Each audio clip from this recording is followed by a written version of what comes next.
Dieu, bonjour et merci de rester fidèle à Béni TV. Vous êtes à Matin d'Afrique, je suis Keren Niaoré. Je profite pour faire un gros coucou à Ruth Kofi, Irène Bailly qui sont absentes ce matin pour des raisons indépendamment de leur volonté.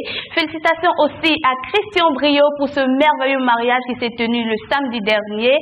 Merci infiniment au Seigneur Jésus-Christ qui a permis ce mariage.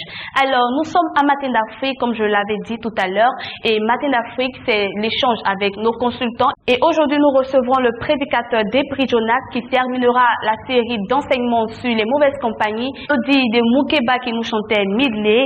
Alors, bonjour prédicateur Despris Jonas. Bonjour Keren, sois béni. Amen. Merci à vous d'être présent sur notre plateau pour terminer la série d'enseignements sur les mauvaises compagnies. C'est moi.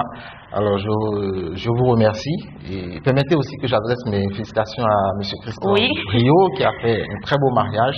Mes bénédictions et mes prières l'accompagnent. Amen. Alors, nous allons aujourd'hui terminer notre série de mauvaises compagnies, dont le thème était les mauvaises compagnies. Alors, rapidement, nous faisons un recap de ce qui a été dit dans les deux premières émissions. Oui, ok. Pour rappel, nous avons vu en première position les méfaits, nous avons exposé les méfaits de la mauvaise compagnie dans notre proximité, c'est-à-dire autour de nous. Et en deuxième point, nous avons vu comment reconnaître une mauvaise compagnie. Nous avons eu pour support de lecture le livre de Jude, 1 verset 16, qui décrivait un peu que ce sont des personnes qui se plaignent souvent, ce sont des personnes qui disent de mauvaises paroles, ce sont des personnes qui flattent les autres, ce sont des personnes qui posent des actes qui ne sont pas intéressants pour les fidèles que nous sommes. Alors prédicateur, aujourd'hui nous terminons cette série avec le thème « Comment se défaire des mauvaises compagnies ». Oui, aujourd'hui c'est vraiment l'épilogue, c'est-à-dire comment se défaire des mauvaises compagnies. Vous voyez, c'est un véritable problème d'avoir dans sa proximité, dans son entourage, des personnes qui ne font que nous mettre des bâtons dans les roues. L'enfant de Dieu a besoin de progresser, l'enfant de Dieu a besoin d'aller de l'avant. Et s'il doit traîner des casseroles dans sa proximité avec des personnes qui le retardent, ce n'est pas la peine. Alors aujourd'hui, nous allons montrer par les Saintes Écritures, des faits qui ont déjà existé, comment est-ce que d'autres avant nous, on puisse se défaire des mauvaises compagnies. Alors, dans le livre de Genèse, nous avons un exemple, c'est celui d'Abraham et de Lot. C'était des parents, vous me direz, mais pourquoi est-ce que véritablement une mauvaise compagnie peut être dans notre cercle familial? Je l'ai dit la dernière fois. Donc une mauvaise compagnie peut être dans le cercle familial. Je l'ai dit la dernière fois. La mauvaise compagnie peut être dans le cercle familial. La mauvaise compagnie peut être même dans l'église. La mauvaise compagnie peut être une personne très proche de nous, très close de nous. Donc, pour Abraham et Lot n'arrangeait pas véritablement Abraham. Donc, ils étaient arrivés à un point où il fallait se séparer. Alors, Lot a utilisé une méthode qui, pour moi, a besoin d'être partagée à nos chers téléspectateurs. Et c'est celle de la proposition de l'éloignement. La proposition de l'éloignement. Vous verrez pourquoi je parle de éloigner et non pas de séparation. L'éloignement, on peut rattraper. Et on le verra dans la fin de notre entretien. Donc, en première position, il y a la proposition de l'éloignement qu'on peut utiliser pour se défaire des mauvaises compagnies qui sont autour de nous. Alors, en deuxième exemple, il y a eu le cas de Moïse, de Corée, Dathan et Abiram, qui étaient des personnes, des Rubénites, c'est la famille de Ruben, qui ont été une entrave au ministère même de Moïse. Alors, ces personnes étaient arrivées à un point où le doute allait commencer à germer dans le peuple d'Israël. Or, Moïse avait une instruction divine. Il était arrivé à un point où s'il ne prenait pas de responsabilité, finalement, son autorité était bafouée. Alors, Moïse leur a dit ceci. Et ça parle de la déclaration de malédiction. Il leur a dit, si vous mourrez d'une mort commune, c'est que je ne suis pas serviteur de Dieu. Vous savez ce qui s'est passé, ma soeur Keren? La terre s'est ouverte et ces personnes ont été englouties. Et ça, c'est une méthode pour se séparer des mauvaises compagnies? Alors, ça existait, ça s'est fait. Mais maintenant, dans mes recommandations, je recommanderai une autre méthode. D'accord? Parce que la malédiction relève du divin. Nous savons tous que la malédiction ce n'est pas une bonne chose. Voilà. Ce n'est pas une bonne chose. Mais nous sommes là pour relater des faits. Pour dire, voici ce qui a été utilisé auparavant et voici ce qu'on peut utiliser ou recommander maintenant.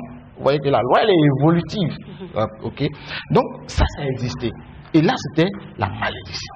Il y a un autre cas, celui d'Élisée et de Géasi. Alors, Géasi s'était fourvoyé en allant prendre les biens du fameux général syrien nommé Naaman. Ça a déplu à Élisée. Il lui a dit, tu auras une lèpre. Donc il y a eu une malédiction qui a été attachée à la vie et il y a eu la séparation.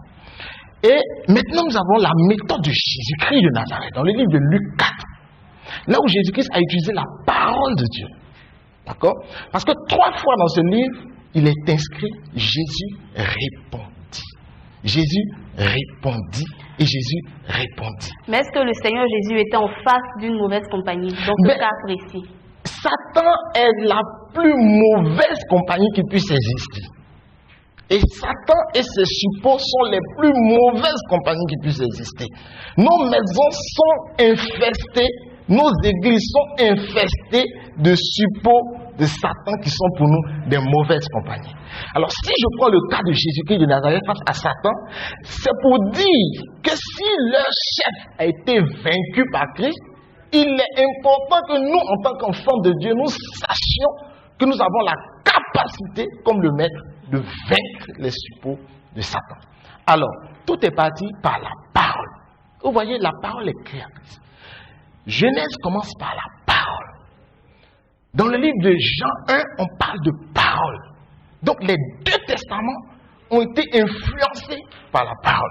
Alors, nous aussi, enfants de Dieu, qu'est-ce qu'on doit faire? Lorsque nous sommes en face des mauvaises compagnies, il y a la parole qui sort de notre bouche. Mais, ce qui est important, c'est que l'inspiration doit être divine. L'inspiration doit venir des Écritures. L'inspiration doit venir de Dieu.